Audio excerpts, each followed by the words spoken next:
Good morning, dear students. Today I will teach you about nephrotic syndrome. Okay, about nephrotic syndrome. Earlier I have taught you nephrotic syndrome, but today I will teach you nephritic syndrome. ये pathology कैसे change होती है या किस तरह से होता है, तो हम पहले जो पढ़ा गया है उसको समझ लें. ओके, जैसा कि मैंने पहले बताया कि आपको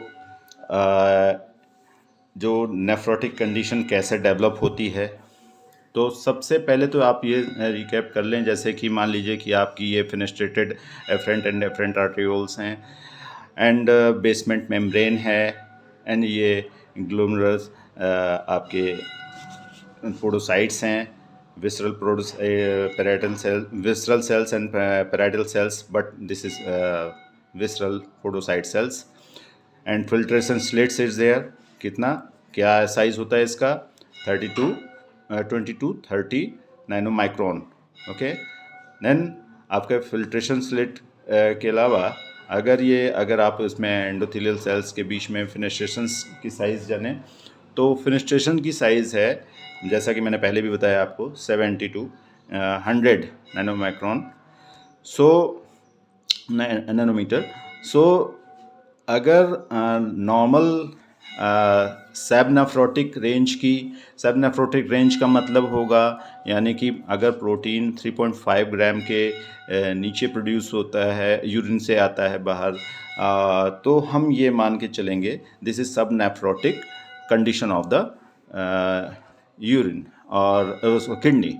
सबनेफ्रोटिक तब होगा और एक तब प्रॉब्लम होगी जब ये नीचे रहेगा, even though albumin and globin दोनों आए, बट 3.5 के नीचे भी हैं, चाहे सेलेक्टिव प्रोटीनूरिया हो चाहे नॉन सेलेक्टिव प्रोटीनूरिया हो. सेलेक्टिव प्रोटीनूरिया मीन्स कि सिर्फ एल्ब्यूमिन ही अगर बाहर आ रहा है, this is called selective proteinuria और एल्ब्यूमिनूरिया.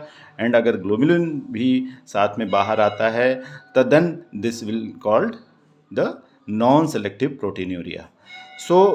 अगर ये नेफ्रोटिक रेंज के नीचे है, यानी सब नेफ्रोटिक कंडीशन है या मिनिमल जेंडर डिजीज़ हैं, देन ये 3.5 ग्राम पर डे के हिसाब से ये कम रहेगा.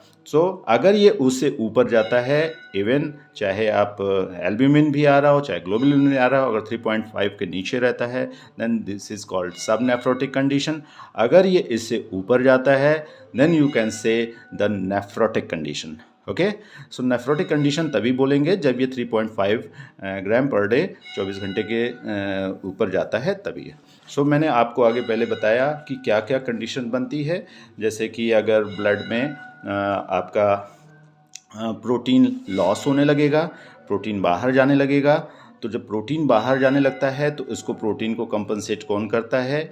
आपका लीवर कंपनसेट करता है. बट इसके कंपनसेट करने के बावजूद भी प्रोटीनीमिया हो जाता है because of loss is there in proximal converter tubules, जो कि आपके जो सेल्स हैं वो उसको कैटाबलाइज कर लेते हैं और ये अपने साइज़ को बढ़ा लेते हैं. बट पूरा का पूरा प्रोटीन जो है लॉस होता रहता है, बिकॉज सारे एफर्ट्स के बावजूद भी यहाँ पर प्रोटीन लॉस होता है. और जब ज़्यादा प्रोटीन लॉस हो जाता है तो आपकी ऑस्मोलिटी, जो कुछ प्रोटीन्स होते हैं जो ऑन्कोटिक प्रेशर्स को मेंटेन करते हैं, वो लो हो जाती है. और जब ज़्यादा लो हो जाए, तो ऑन्कोटिक प्रेशर जब ज़्यादा लो हो जाता है, तो आपका जो कंपार्टमेंट का ब्लड के उसका जो वाटर है एंड सोडियम है, ये बाहर आ जाता है. जब बाहर आ जाएगा in between the interstitial spaces, then hydrostatic pressure अगर मेंटेन होता है, देन ये वापस जा सकता है. बट कई बार क्या होता है, ऑन्कोटिक प्रेशर इतना लो रहता है कि ये जल्दी नहीं है वापस जाता और आपको इडिमा की कंडीशन डेवलप हो जाती है.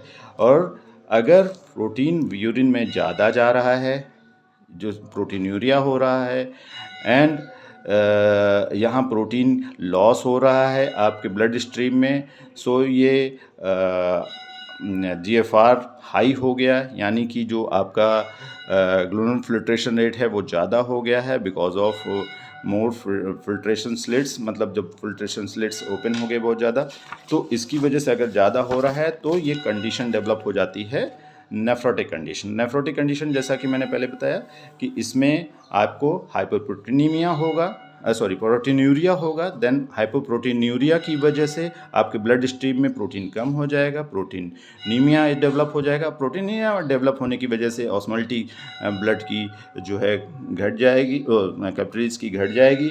तो वो क्या करेंगे कि एडिमेंट्रस कंडीशन पैदा करते हैं, तो कि जनरलाइज एडिमा करते हैं। जैसा कि मैंने पहले आपको सब पेरिफेरल के अलावा भी आपके बेसिकली ऑर्बिटल रीजन में ज़्यादा फेस स्वेल दिखता है इन मॉर्निंग।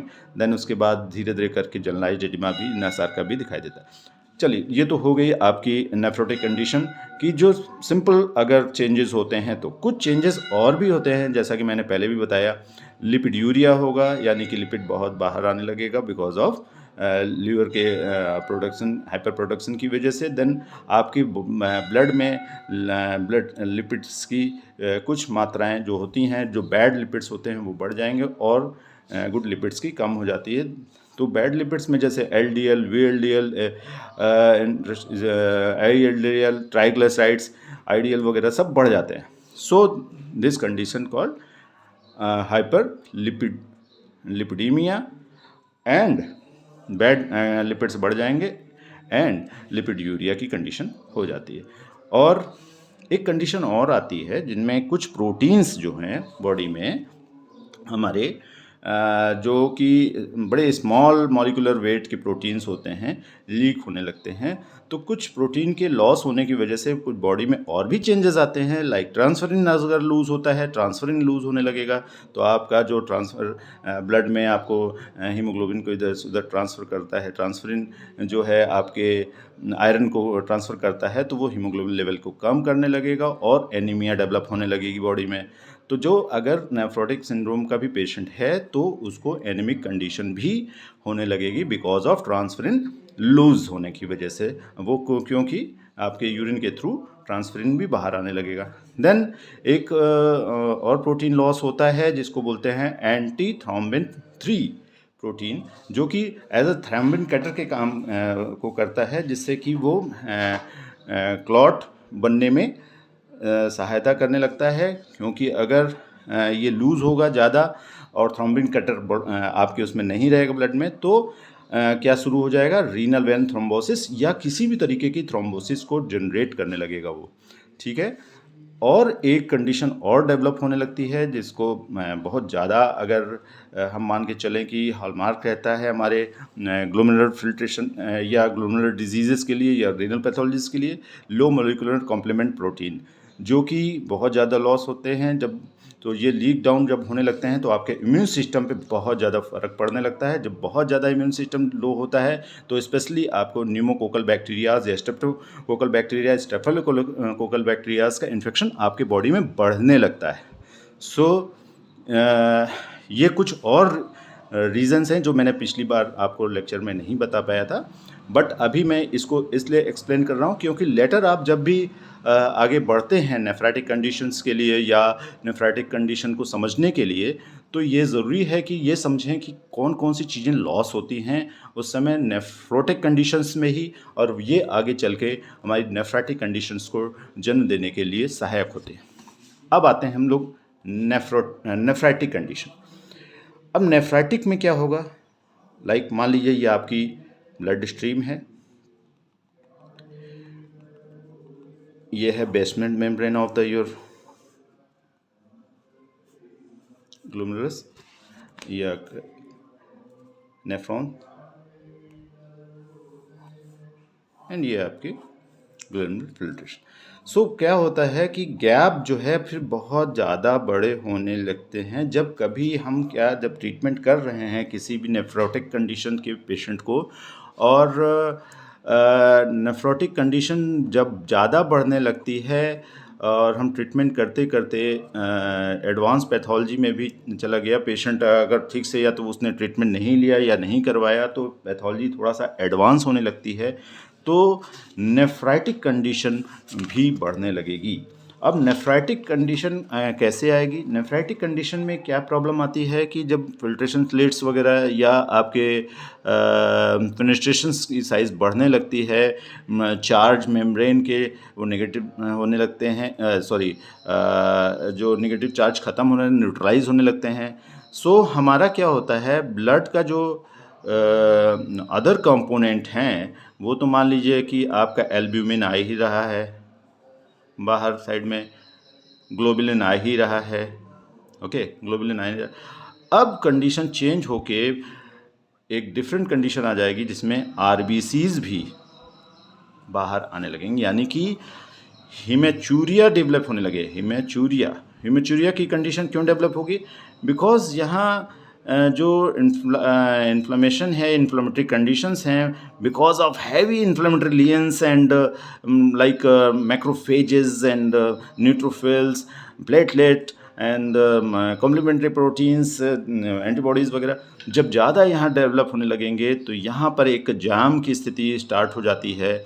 और यहाँ जब ऐसी स्थिति होती है, यानी कि लगभग सभी ग्लोमेरुलर फिल्ट्रेशन जो स्लिट्स वगैरह है या ग्लोमेरुलस हैं वो डैमेज होने लगते हैं, और एडवांस पैथोलॉजी, सीवियर पैथोलॉजी अगर किसी पर्सन को है, किसी तरह का इन्फेक्शन है, न्यूमोकोकल है, स्ट्रेप्टोकोकल इन्फेक्शन है, वो बढ़ गया तो यहाँ पर प्रॉब्लम बढ़ने लगती है और ये स्लिट्स वगैरह काफ़ी ओपन हो जाते हैं और आरबीसी तक आने लगता है बाहर। सो आरबीसी यानी हिमेचूरिया स्टार्ट हो जाता है, और हिमेचूरिया की कंडीशन जब स्टार्ट होती है तो हमारे ब्लड का वॉल्यूम जो है वो जैसे यहाँ से जीएफआर कम हो जाएगा, यानी जीएफआर लो होगा बिकॉज ऑफ यहाँ से फिल्ट्रेशन बहुत अच्छे से नहीं हो पा रहा है।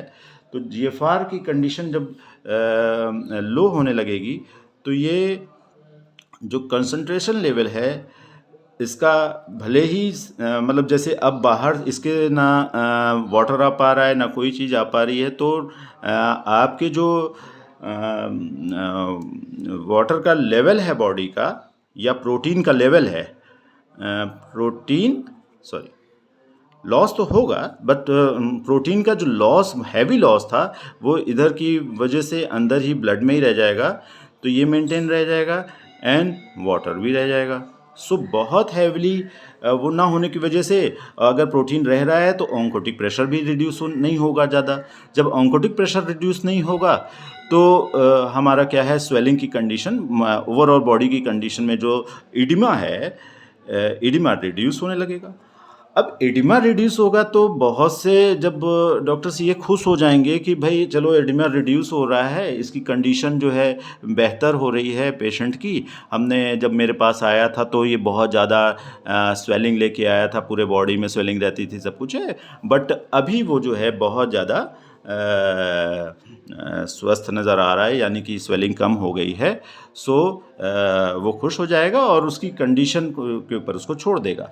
बट ये कंडीशन बहुत ख़राब कंडीशन होगी अगर आप इसको ट्रीट नहीं करते हैं तो। क्योंकि अगर आपके ब्लड में प्रोटीन लेवल ज़्यादा हो रहा है और वाटर का यहाँ पर रिलीज़ कम हो रहा है, इसमें आ रहा है, तो लो जीएफआर होने लगेगा। जब लो जीएफआर हो जाएगा तो लो जीएफआर की वजह से आपका यहाँ पर प्रेशर बढ़ेगा और रेनिन, एंजियोटेंसिन, एल्डोस्टेरोन एक्सेस होने लगेगा, जिसकी वजह से आपको हाइपरटेंशन भी होने लगेगा। हाइपरटेंशन यानी angiotensin 2 and renin, angiotensin, aldosterone की वजह से हाइपरटेंशन की कंडीशन बन जाएगी। जब हाइपरटेंशन होगा सो पेशेंट्स का कंडीशन और ख़राब होने लगेगा because of high protein and water का जो है एक्युमुलेशन अगर ब्लड में ही रहेगा, वो क्योंकि बाहर नहीं जाएगा बिकॉज प्रोटीन है जो कि ऑस्मोलिटी को मेंटेन करते हैं। लेकिन सबसे बड़ी दिक्कत क्या आ रही है कि जब बहुत ज़्यादा यहाँ पर कंडीशन ख़राब हो चुकी है तो आरबीसी जो आ रहा है वो, यानी कि हीमोग्लोबिन वगैरह भी बहुत ज़्यादा लॉस हो जा रहा है बॉडी को, मतलब ब्लड भी लॉस हो रहा है। तो हम ये ना सोचें कि हिमेचूरिया हो रहा है तो कोई दिक्कत नहीं है, इसको ना ध्यान दें, लेकिन हीमेचुरिया की कंडीशन को ध्यान में रखना ज़रूरी होता है। बिकॉज़ अगर जैसे मान लीजिए कि आप नॉर्मल हीमेचुरिया में और ग्लोमेरुलर फिल्ट्रेशन ये ग्लोमेरुलस के पैथोलॉजी में किसी तरह की चेंजेस आ रहे हैं, इसको कैसे जानेंगे हम? अगर हम सिर्फ ये सोचें कि स्वेलिंग कम हो गई है और बॉडी में अब कोई तरह की पैथोलॉजी नहीं रह गई होगी, नहीं। हमको उसके बीपी को चेक करना चाहिए, हमें उसके यूरिन के सैंपल्स को ले करके उसकी जांच कराना चाहिए। अगर उसमें किसी भी तरीके की डिस्मॉर्फिक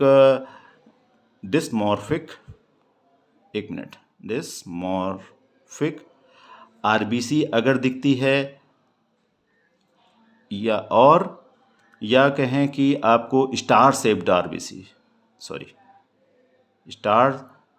आरबीसी जो होती हैं, आरबीसी ये शो करेंगी यानी कि एक कुछ डिसमॉर्फिक, यानी कि कोई भी हो सकता है कलर या स्टार शेप, क्योंकि यहाँ से जब आती हैं आरबीसी किसी तरह से फिल्ट्रेट होकर के, तो वो बहुत ही ज़्यादा उनको प्रॉब्लम आती है और वो अपने शेप को बिगाड़ लेती हैं, तो वो डिस्मॉर्फिक आरबीसीज हो जाती हैं।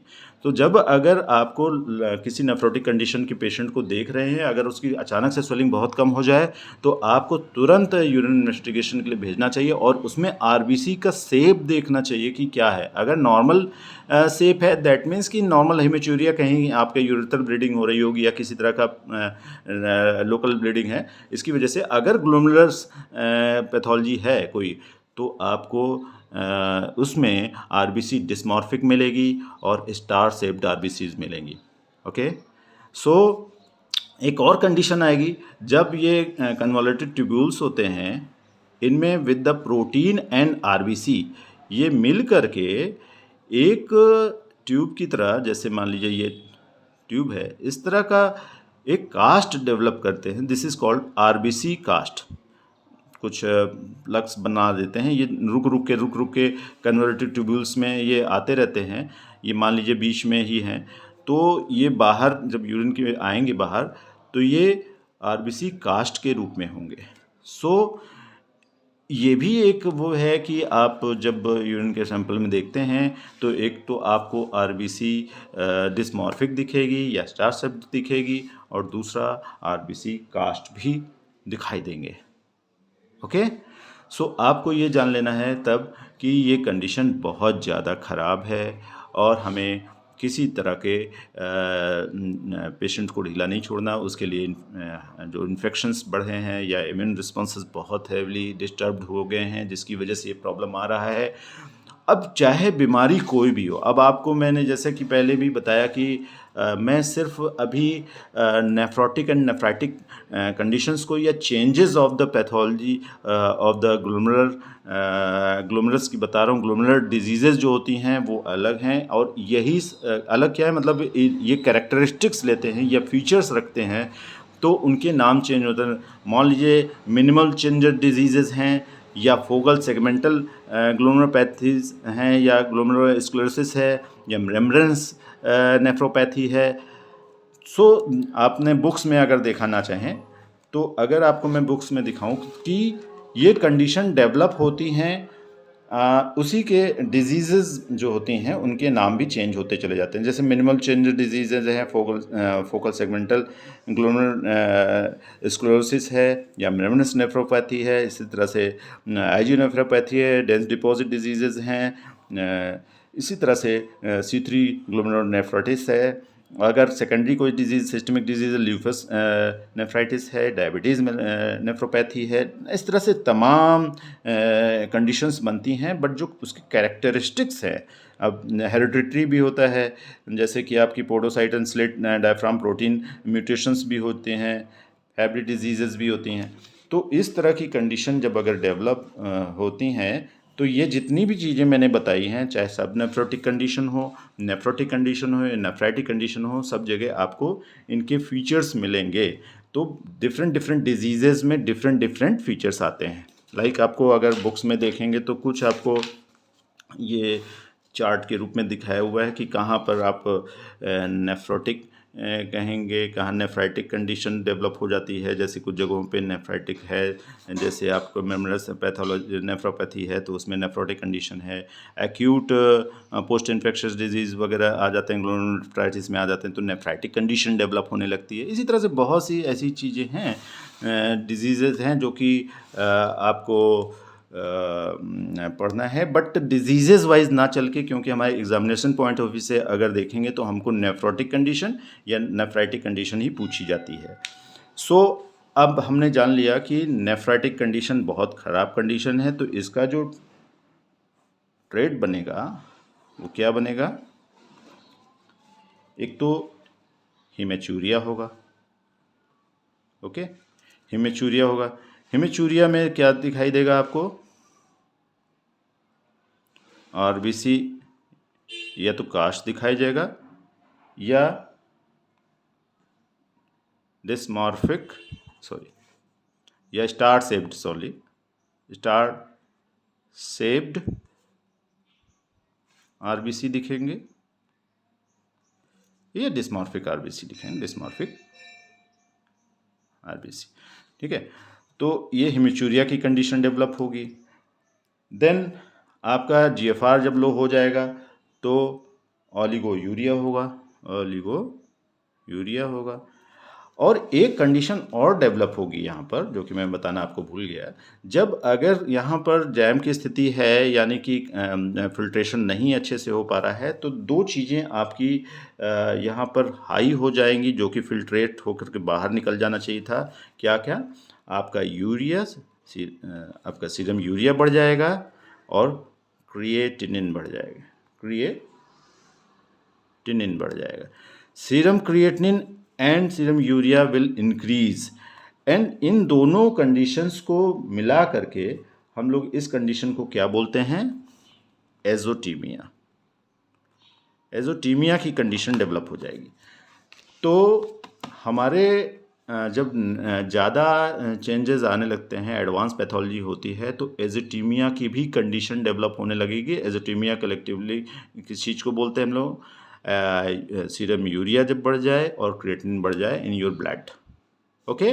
तो एजोटीमिया की भी कंडीशन डेवलप। तो अगर ओलिगोयूरिया हो रहा है और ये हेमिचूरिया की कंडीशन है, डिस्मॉर्फिक आरबीसीज वगैरह हैं, सब कुछ है, आप शक कर रहे हैं कि ये होगा, तो ब्लड के टेस्ट में भी आप जाते हैं तो आपको यहाँ पर एक एजोटीमिया की भी कंडीशन मिलती है, जो कि बहुत ही ख़तरनाक कंडीशन है। यानी इवन डायलिसिस में भी पेशेंट जाने के होता है, क्योंकि अगर ब्लड टॉक्सिसिटी बढ़ रही है तो you have to change the continuously your blood.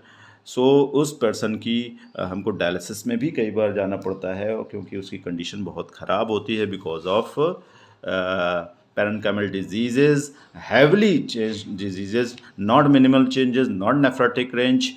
This is nephritic range. This is nephritic condition. So oligouria, azotaemia की कंडीशन डेवलप हो जाएगी। एंड जैसा कि मैंने एक और चीज़ बताई थी आपको, हाइपरटेंशन हो जाएगा बिकॉज ऑफ हैवी कंसंट्रेशन। अगर ज़्यादा होता है रेनिन एंजियोटेंशन 2 की वजह से होता है, तो हाइपरटेंशन की भी शिकायत होने लगेगी। ठीक है, तो दिस कंडीशन यू कैन से दिस इज नेफ्राइटिक सिंड्रोम। ठीक है, सो अगर हमारा नेफ्राइटिक सिंड्रोम आता है तो ये सारी कंडीशन होगी, और अगर नेफ्रोटिक कंडीशन आता है, जैसा कि मैंने पहले आपको बता चुका हूँ। अब इसमें डिजीज़ वाइज आपको अगर पढ़ना है तो ये सारी कैरेक्टरिस्टिक्स, ये सारे प्रेजेंटेशंस, आपके क्लिनिकल प्रेजेंटेशंस उसमें डेवलप होते रहेंगे, जो कि अलग अलग डिजीज़ में रहेंगे। डिजीज़ वाइज क्वेश्चंस नहीं आते हैं एग्जामिनेशन में, अनफॉर्चुनेट या फॉर्चुनेट जो भी कह लें, बट अगर हम सिर्फ नेफ्रोटिक एंड नेफ्राइटिक कंडीशंस को समझते हैं तो किसी भी डिजीज़ को समझने में आसानी हो जाएगी। So that's all about the renal pathology. After that we will discuss about another system or another systemic diseases. Okay, thanks to all of you.